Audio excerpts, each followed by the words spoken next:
지난 추석 때 고향에를 다녀왔습니다. 고향인 안동에 갔다가 청송에서 하룻밤을 지내고 서울로 돌아왔습니다. 많은 사람들이 고향에 오가는 길에 시간이 많이 걸려 고생을 했습니다. 근데 저희 가족들은 오고 가는 길에 전혀 문제가 없었습니다. 추석 전날 제일 많이 막힌다고 했는데 오전에 출발했지만 식사 시간을 제외하면 4시간 정도 걸려서 도착을 했습니다. 오는 시간은 추석 다음 날 더 먼 청송에서 출발하는데 역시 4시간 정도 밖에 걸리지 않았습니다. 평소와 다름없이 고향에 갔다가 돌아왔습니다. 그 이유가 무엇입니까? 저희들이 타고 간 자동차는 9인승 승합차였습니다. 7명의 가족이 함께 타고 가고 왔던 것이지요. 경부고속도로 그리고 영동고속도로의 여주까지는 전용 도로가 있었습니다. 늦어도 시속 60km를 달릴 수 있었고 거의 대부분 최고의 속도로 달릴 수가 있었습니다. 옆에 있는 모든 자동차들이 멈추어 서 있습니다. 대형 외제차도 멈추어 서 있습니다. 그리고 조그마한 차도 역시 꼼짝하지 못하고 멈추어 서 있었습니다. 저는 그 전용 도로로 달려가면서 이러한 생각이 제 마음에 들었습니다. 이 전용 도로는 그리스도인들이 걸어가는 천국 가는 길과 같지 않을까, 그런 생각을 했습니다. 하나님께서는 저와 여러분에게 천국에 가는 전용 도로를 은혜로 허락하여 주셨습니다. 우리는 하나님이 허락하신 이 전용 차로로 삶의 걸음을 달려가야 합니다. 그 생명의 길, 그 바른 길로 가야 되는 것입니다. 세상 모든 사람들이 자기의 능력으로 살아갑니다. 하나님이 없는 사람들은 높은 지위, 많은 물질, 건강함, 자녀를 자랑하며 살아갑니다. 그러나 분명한 것은 하나님 없는 그 길은 막힌 길입니다. 돈이 많아도 막혀 있습니다. 아무리 높은 자리에 있어도 그 길은 멸망의 길입니다. 그러나 우리의 가는 길은 남녀노소 빈부귀천을 막론하고 영원한 천국을 향하여 열려있는 길을 내 인생길로 걸어가는 것입니다. 우리는 그 길에서 탈선하면 안 됩니다. 아무리 어려운 환경과 힘든 관계가 있어도 묵묵히 그 길을 걸어가야 하는 것입니다. 이사야서 57장 2절에 이러한 말씀이 있습니다. 그들은 평안에 들어갔나니 바른 길로 가는 자들은 그들의 침상에서 편히 쉬리라. 아멘입니다. 바른 길로 가는 자들, 바른 길로 가는 자들이 누구입니까? 주님의 십자가의 은혜로 구원받은 하나님의 자녀가 된 그리스도인들이 하나님이 은혜로 허락한 천국 가는 길을 걸어가는 것이 바른 길입니다. 그 길을 걸어가면 종점은 하나님이 만들어 놓은 침상에서 참 평안을 얻을 수 있는 곳에 도착하게 된다는 것입니다. 저와 여러분, 우리는 오늘이라는 시간이 하나님이 주신 선물인데 그 시간에 천국 가는 길을 걸어가는 순례자들입니다. 그 길은 하나님이 은혜로 허락하여 주시는 바른 길로 걸어가야 됩니다. 하나님이 허락해 주시는 생명의 길로 걸어가야 되는 것입니다. 탈선하면 막힙니다. 다른 길로 가면 꼼짝하지 못하는 인생의 길이 될 수밖에 없다는 것을 기억하시기 바랍니다. 그렇다면 그 천국의 바른 길을 걸어가는 그리스도인들은 그 길이 생명의 길이 되기 위해서 오늘을 어떻게 살아야 되는 것입니까? 히브리서 11장 5절에 이러한 말씀이 있습니다. 믿음으로 에녹은 죽음을 보지 않고 옮겨졌으니 하나님이 그를 옮기심으로 다시 보이지 아니하였느니라. 그는 옮겨지기 전에 하나님을 기쁘시게 하는 자라 하는 증거를 받았느니라. 아멘. 에녹은 얼마나 제대로 된 인생의 바른 길을 걸어갔으면 육체의 죽음도 보지 않고 영원한 천국으로 돌아갔습니다. 그 이유가 무엇입니까? 오늘이라는 시간을 하나님을 기쁘시게 하는 길을 걸어갔기 때문입니다. 그들은 믿음으로 하나님을 기쁘시게 하는 오늘의 길을 걸어갔기에 그 길이 천국 가는 바른 길, 생명의 길이 되어진 것입니다. 신명기 9장 8절에 이러한 말씀이 있습니다. 호렙산에서 너희가 여호와를 경노하게 하였으므로 여호와께서 진노하사 너희를 멸하려 하셨느니라. 호렙산은 신의 산입니다. 모세는 산에 올라가서 10계명을 받고 있는데 아론을 중심한 백성들이 산 아래에서 출애굽했다는 우상을 만들어 놓고 거기 절하고 축제를 벌였던 것입니다. 그 사건은 하나님을 경노하게 하는 사건이었다는 겁니다. 그때 하나님이 모세에게 어떤 말씀을 하셨습니까? 나는 이 이스라엘 백성과 동행하지 않겠다. 하나님께서 이스라엘 백성과의 동행을 거절해 버렸던 것입니다. 얼마나 경노하셨으면 그런 말씀을 모세에게 하셨겠습니까? 누가 하나님의 은혜로 주신 바른 길, 생명의 길을 제대로 걸어가는 그리스도인입니까? 그것은 하나님이 은혜로 허락한 오늘의 시간을 하나님을 기쁘시게 하는 길입니다. 하나님을 노엽게 하면 안 됩니다. 데살로니가전서 4장 1절에 이러한 말씀이 있습니다. 그러므로 형제들아 우리가 끝으로 주 예수 안에서 너희에게 구하고 권면하노니 너희가 마땅히 어떻게 행하며 하나님을 기쁘시게 할 수 있는지를 우리에게 배웠으니 곧 너희가 행하는 바라 더욱 많이 힘쓰라. 하나님을 기쁘시게 하는 일을 오늘이라는 시간 속에 더욱더 힘쓰라고 했습니다. 사랑하는 교우 여러분, 하나님이 은혜로 주신 바른 길, 생명의 길을 제대로 가는 길이 어떤 길입니까? 아버지 되시는 하나님을 기쁘시게 하는 길입니다. 그렇지 않으면 하나님을 노엽게 하는 불신앙의 길을 걸어가게 되는 것입니다. 그러면 하나님이 주시는 생명의 길, 바른 길로 가기 위해서 하나님을 기쁘시게 하는 일에 힘쓴다고 했는데 그렇게 하나님을 기쁘시게 하는 것이 구체적으로 무엇입니까? 하나님을 노엽게 하는 것은 무엇입니까? 1903년 10월 7일 미국 워싱턴에 있는 포토맥 강가에 수많은 인파가 모였습니다.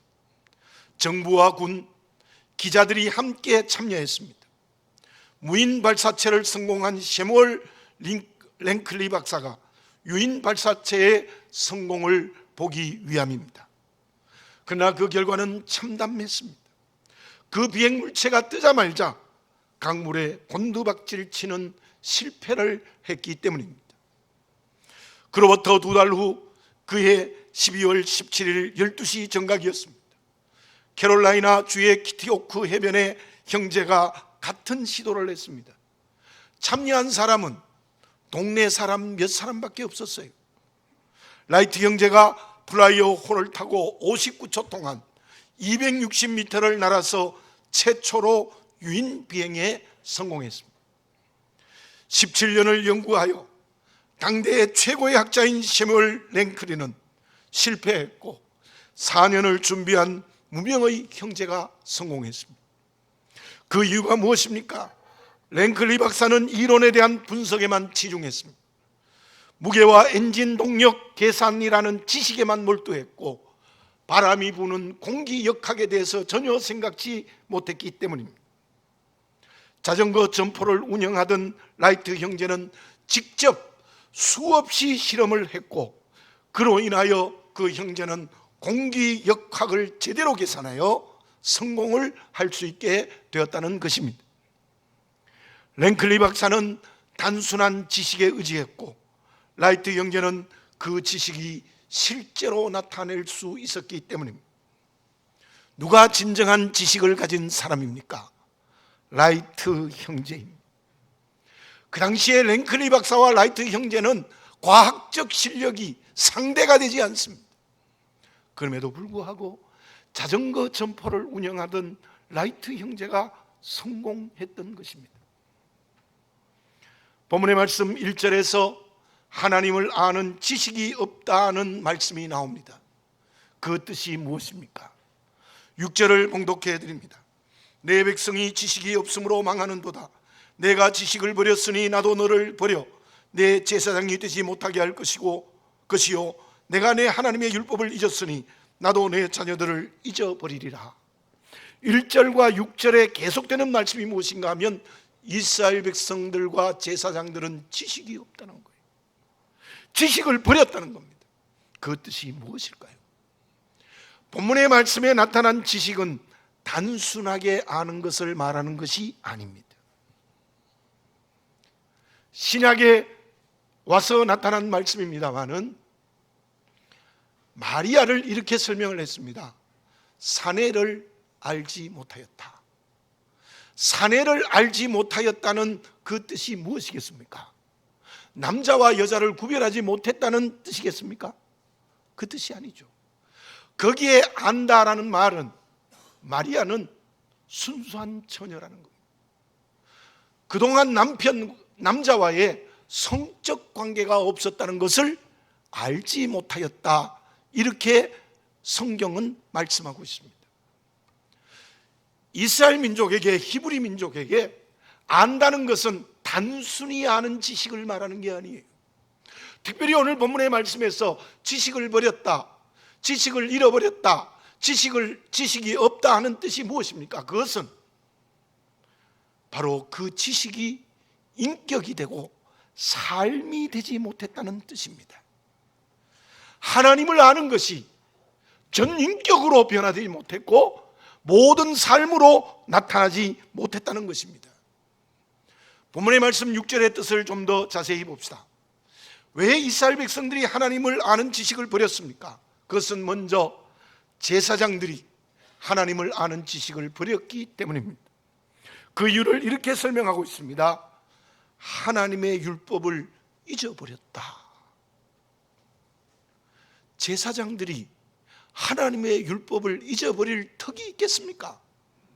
제사장들은 율법을 줄줄줄 외우는 사람들입니다. 모르지 않습니다. 잘 알고 있습니다. 그런데 저 제사장들이 율법을 잊어버렸다는 거예요. 그 제사장들의 가르침을 받는 이스라엘 백성들은 어떻게 율법을 잊을 수 있겠습니까?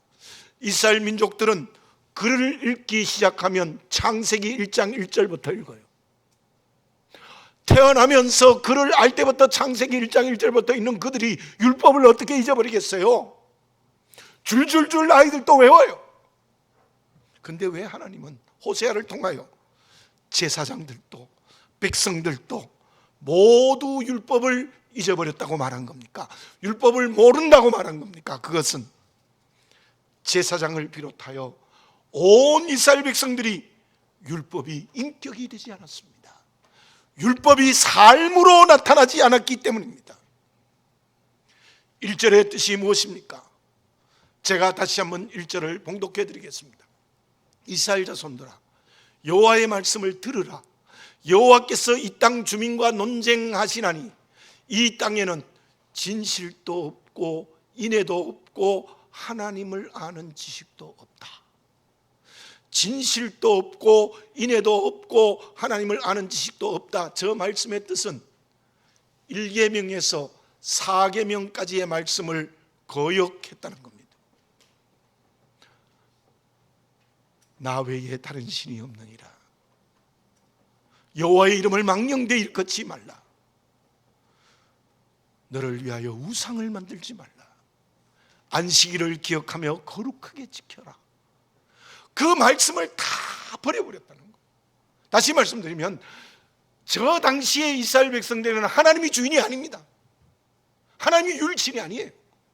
하나님 멋대로 하나님을 해석하고 있는 거예요. 그리고 2절을 봉독해 드리겠습니다. 오직 저주와 속임과 살인과 도둑질과 가늠뿐이요 포악하여 피가 피를 뒤이음이라. 저 말씀은 5계명에서 10계명을 어기고 있다는 거예요. 부모를 공경하라, 살인하지 말라, 간음하지 말라, 도둑질을 하지 말라, 내 이웃을 헤아리고 거짓 증거하지 말라, 내 이웃의 모든 것을 탐내지 말라. 그 전부 어겼다는 거예요. 그들의 준 율법 중에 가장 핵심인 1계명에서 10계명까지의 모든 말씀을 버렸습니다. 저 말씀이 인격이 되지 못했어요. 저 말씀이 삶이 되지 못했어요. 저와 여러분, 우리가 하나님의 말씀에 대한 지식이 분명히 있어야 됩니다. 말씀을 외우기도 하고 연구하기도 하고 제자 공부도 하기도 하고 그래서 성경을 꿰뚫어 알기도 해야 합니다. 그러나 그것으로 끝나면 안 되는 겁니다. 말씀이 나의 인격이 되어야 합니다. 하나님의 말씀이 내 삶으로 나타나야 되는 겁니다. 그래야 그 사람이 하나님을 기쁘시게 하는 사람입니다. 그 사람이 천국 가는 바른 길을 걸어가는 그리스도인입니다. 바로를 봅시다. 그는 세계를 호령하는 왕이었습니다. 똑똑한 사람입니다. 시대의 지성인입니다. 모세를 통하여 9가지 재앙이 계속 내립니다. 그것을 경험하고 눈으로 보았습니다. 하나님의 역사임을 알았습니다. 그러나 재앙마다 보낸다고 해놓고는 다시 재앙이 끝나면 보내지 않습니다. 드디어 10번째 재앙으로 자기의 맏아들까지 비참하게 죽습니다. 그는 그 재앙으로 말미암아 이스라엘 백성을 출애굽시키고 자유케 해 주었습니다. 그런데 바로는 그것으로 끝나지 않았어요. 홍해 앞에 있는 200만이나 되는 종들을 내가 포기할 수 없다. 최정예 병거 부대를 뒤쫓아 보냈습니다. 그 결과가 어떻게 되었습니까? 그 모든 병거의 정예 부대가 홍해 물에 수장되는 결과가 나타났습니다. 물론 바로는 이방인입니다. 택한 이스라엘 백성이 아니었지만 모세를 통하여 나타나는 하나님의 역사를 알고 있었습니다. 그러나 그 지식이 인격이 되지 못했습니다. 그 지식이 실천으로 나타나지 않아 그 결과가 비참해진 것입니다. 나는 어떻습니까? 스스로 질문해 보시기 바랍니다. 오늘의 바로가 아닙니까? 하나님이 나를 구원하셨다는 것을 잘 알고 있습니다. 십자가의 은혜로 생명 얻었다는 것도 알고 있습니다. 그러한 나를 자녀 삼아 보호하시고 인도하시고 지키시고 축복하신다는 것도 알고 있습니다. 그런데 그 하나님의 은혜가 인격이 되지 못하고 있지 않습니까? 그 하나님의 말씀이 삶으로 실천되지 못하고 있지 않습니까? 그래서 본문의 말씀에 나타난 이스라엘 백성들과 제사장처럼 하나님을 아는 것을 잊어버리고 있지 않습니까? 아버지 되시는 하나님의 말씀이 인격이 되어지시기 바랍니다. 삶으로 살아 움직이시기 바라겠습니다. 그 사람이 사람이 하나님을 기쁘시게 하는 그리스도인입니다. 그 사람이 천국 가는 바른 길을 걸어가는 사람입니다. 그렇지 못하면 하나님을 제대로 알지 않는 사람입니다. 하나님을 노엽게 하고 믿음의 길에서 탈선한 것입니다. 히브리서 12장 28절입니다. 그러므로 우리가 흔들리지 않는 나라를 받았은즉 은혜를 받자. 이로 말미암아 경건함과 두려움으로 하나님을 기쁘시게 섬길지니. 흔들리지 않는 나라. 여러분들 믿고 있지 않습니까? 영원한 천국, 영원한 흔들리지 않는 나라, 이 땅과 다른 그곳에 내가 생명과 상급이 있지 않습니까? 그렇다면 오늘이라는 시간에 경건함과 두려움으로 하나님을 기쁘시게 해야 합니다. 그것은 말씀이 인격이 되고 삶이 되는 겁니다. 제가 여러 주 전에 로마서 12장 1절을 통하여 몸으로라는 설교를 한 적이 있습니다. 그와 같은 맥락입니다. 끊임없는 경건의 훈련을 해야 됩니다. 그래서 말씀이 저절로 내 인격으로 살아 움직여야 되고 삶으로 체화되는 그런 역사가 일어나야 합니다. 성령으로 그런 역사를 체험해야 됩니다. 호세아서 6장 3절입니다. 그러므로 우리가 여호와를 알자, 힘써 여호와를 알자. 그의 나타나심은 새벽빛같이 여김없나니 비와 같이 땅을 적시는 늦은 비와 같이 우리에게 임하시리라 하니라. 하나님의 은혜가 얼마나 놀랍습니까? 새벽빛처럼, 이른 빛처럼 우리에게 내려오셔서 생명의 싹을 틔우게 하시고 늦은 비를 통해서 열매를 맺게 하시는 은혜가 계속 우리에게 주어지고 있지 않습니까? 그럼에도 불구하고 말씀이 인격이 되지 않고 삶이 되지 못합니다. 그래서 하나님이 경노하십니다. 그리고 우리는 믿음의 길에서 탈선하는 겁니다. 다시 말씀드립니다. 내가 들리는 말씀, 읽는 말씀, 정말 그 하나님의 말씀이 성령으로 내 인격으로 체화되어지시기를 바라겠습니다. 체화되는 그 인격이 삶으로 나타나시기 바랍니다. 그 사람이 하나님을 기쁘시게 하는 사람이, 그 사람이 이번 새 생명 잔치의 새 생명이 되는 사람입니다.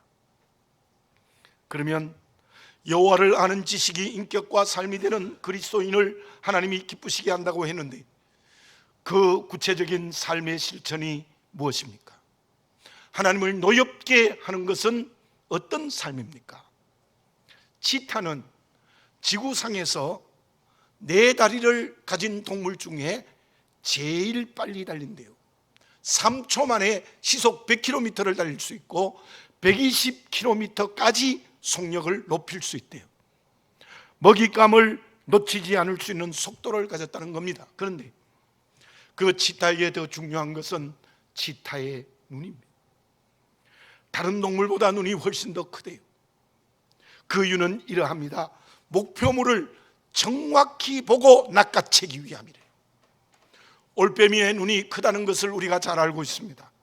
그것은 캄캄한 밤에 정확하게 보는 눈의 능력 때문입니다. 바다에 사는 대왕 오징어는 머리의 대부분이 눈입니다. 캄캄한 밤에도 그 바다 속에서도 정확히 보기 위함이라고 합니다. 하나님께서 모든 피조물이 생존할 수 있도록 눈을 창조하셨다는 것을 이 동물의 창조에서도 볼 수 있습니다. 그런데 사람의 눈은 어떻습니까? 이 뇌의 3분의 1이 시각 중추 역할을 한대요. 보는 능력은 다른 동물에 비하여 떨어질 수 있어요. 그러나 사람이 눈으로 보는 것은 어떤 피조물도 따라올 수 없대요. 왜냐하면 보이지 않는 것도 보기 때문이에요. 사람이 하나님의 형상으로 만들어졌다는 것은 여러 가지 이유가 있지만 다른 피조물과 달리 사람의 눈은 보이지 않는 것도 본다는 겁니다. 말씀이 인격이 되고 삶이 되어 하나님을 기쁘시게 하는 것은 무엇입니까? 세상을 보는 눈이 거듭나야 돼요. 세상에 대한 가치관이 달라져야 돼요. 그것이 무엇입니까? 5절을 봉독해 드립니다. 너는 낮에 넘어지겠고 너와 함께 있는 선지자는 밤에 넘어지리라. 내가 내 어머니를 멸하리라. 이스라엘 백성들과 예언자가 낮과 밤에 넘어진대요. 넘어져 쓰러진다는 겁니다. 저 넘어진다, 쓰러진다는 뜻이 무엇일까요? 순간적으로 실수하여 넘어지는다는 말이 아닙니다. 저 말의 의미는 술에 취해서, 취한 정도가 아니라 술에 완전히 정복되어 비틀거리다가 넘어지는 것을 말합니다. 호세아가 하나님의 말씀을 받아 저 말을 한 이유는 무엇입니까? 그것은 이스라엘의 영적 상태를 말하고 있습니다. 백성들의 영적인 정결함을 책임져야 될 제사장과 예언자들이 어떻게 했습니까? 세속이라는 술에 취해서 비틀거리다가 쓰러지고 있습니다. 다 세속화 되어져 버렸습니다. 자, 특별히 오늘 본문의 말씀은 남쪽 유대가 아니라 북쪽 이스라엘을 통해서 예언한 말씀입니다. 그들의 탐욕이 어디까지 가고 있습니까? 본문의 말씀 8절을 봉독해 드립니다. 그들이 내 백성의 속죄 제물을 먹고 그 마음을 그들의 죄악에 두는도다. 백성들이 가지고 오는 속죄 죄물에 대하여 탐욕을 가지고 있다는 거죠. 이 기가 막히는 일입니다. 제사장들이 모두가 다 물질적 욕심에 의해서 다 세속화 되어져 버렸습니다. 술에 취해서 비틀거리고 넘어지는 것처럼 세속에 취해서 비틀거리다가 넘어지고 있다는 거예요. 그러므로 이스라엘 백성들도 저절로 세속화되어졌습니다. 그때 이스라엘의 모든 상황이 술에 취한 것처럼 세속에 취해 비틀거리고 있습니다. 지도자들과 백성이 모두 타락했습니다. 하나님의 백성이라는 거룩성을 잃어버렸습니다. 7절을 봉독해 드립니다. 그들은 번성할수록 내게 범죄하니 내가 그들의 영화를 변하여 욕이 되게 하리라. 이 말씀이 선포되는 때는 여로보암 2세가 왕일 때입니다. 그때는 이스라엘 역사에서 경제적으로 가장 풍성할 때예요. 경제가 잘 살아 움직였어요. 모두가 잘 사는 때였습니다. 풍족할수록 세속화되었어요. 그 풍족함으로 영화가 되지 않고 욕이 되게 하겠다고 하나님이 호세아를 통하여 말씀하고 있습니다. 10절을 봉독해 드립니다. 그들은 먹어도 배부르지 아니하며 음행하여도 수요가 늘지 못하니 이는 여호와를 버리고 따르지 아니하였음이니라. 지금 그들의 삶의 자체가 어떻게 되느냐 하면 물질의 욕심을 부려서 전부 물질의 욕심을 가져요. 그래도 그 물질로 배부르지 못한다는 거예요. 물질로 진짜 평안을 누리지 못한다는 거예요. 음행하여도 수요가 늘지 않았다. 본문의 말씀에 음행은 단순한 성적 관계를 말하는 것은 아니할 겁니다. 우상을 섬기는 것을 말합니다. 우상을 섬기는 곳에 하나님의 축복이었던, 그 당시 특별히 숫자가 축복이었던 그 축복이 다 없어진다는 거예요. 물론 우상의 여사제들은 행음하는 쾌락의 모습도 그 당시에 있었습니다.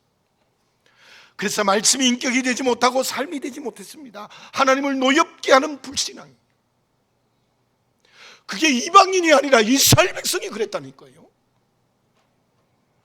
누가 말씀이 인격이 되고 삶이 되는 그리스도인입니까? 하나님을 기쁘시게 하는 믿음의 사람은 누구입니까? 세속화되지 않아야 합니다. 세속이라는 술에 취해 비틀거리면 안 됩니다. 우리는 이 세상에 살면서도 이 세상 속에서 거룩해야 합니다. 구별되어야 합니다. 그리스도의 신부로 정결해야 합니다. 그 사람이 말씀이 인격이 되고 삶이 된 그리스도인입니다.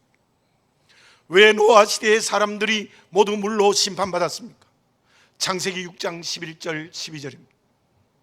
그때에 온 땅이 하나님 앞에 부패하여 포악함이 땅에 가득한지라 하나님이 보신즉 땅이 부패하였으니 이는 땅에서 모든 혈육 있는 자의 행위가 부패함이었더라. 노아 시대 때 이미 모든 사람들이 쾌락으로 춤추고 있었어요. 그래서 하나님은 물론 그 모든 사람들을 심판하셨다는 것 우리 너무나 잘 알고 있습니다. 소돔과 고모라 성이 불과 유황으로 멸망하는 이유가 무엇이었습니까? 창세기 19장 5절입니다. 롯을 부르고 그에게 이르되 오늘 밤에 내게 온 사람들이 어디 있느냐 이끌어내라 우리가 그들을 상관하리라. 젖대 문을 두드린 사람은 남자들입니다. 성 안에 여호와의 사자로 온 두 사람도 남자입니다. 밖으로 내놓아라 우리가 상관하겠다. 상관하겠다는 게 무엇입니까? 성적 관계를 맺겠다는 겁니다. 무슨 말입니까? 분명히 그 당시 소돔과 고모라 성에는 동성애가 있었던 거예요. 기가 막히는 쾌락의 길을 걸어가고 있었어요. 그 성을 하나님이 아무리 아브라함이 기도해도 듣지 않으셨습니다. 불과 유황으로 멸망하고 말았습니다. 요셉이 왜 하나님의 쓰임을 받았습니까? 다니엘이 왜 하나님께서 쓰시는 귀한 그릇이 되었습니까? 그들은 우상과 쾌락의 문화가 판을 치는 이방 땅에 살았습니다. 그러나 그들은 거룩함을 유지했습니다. 우상의 제물을 어릴 때부터 먹지 않았습니다.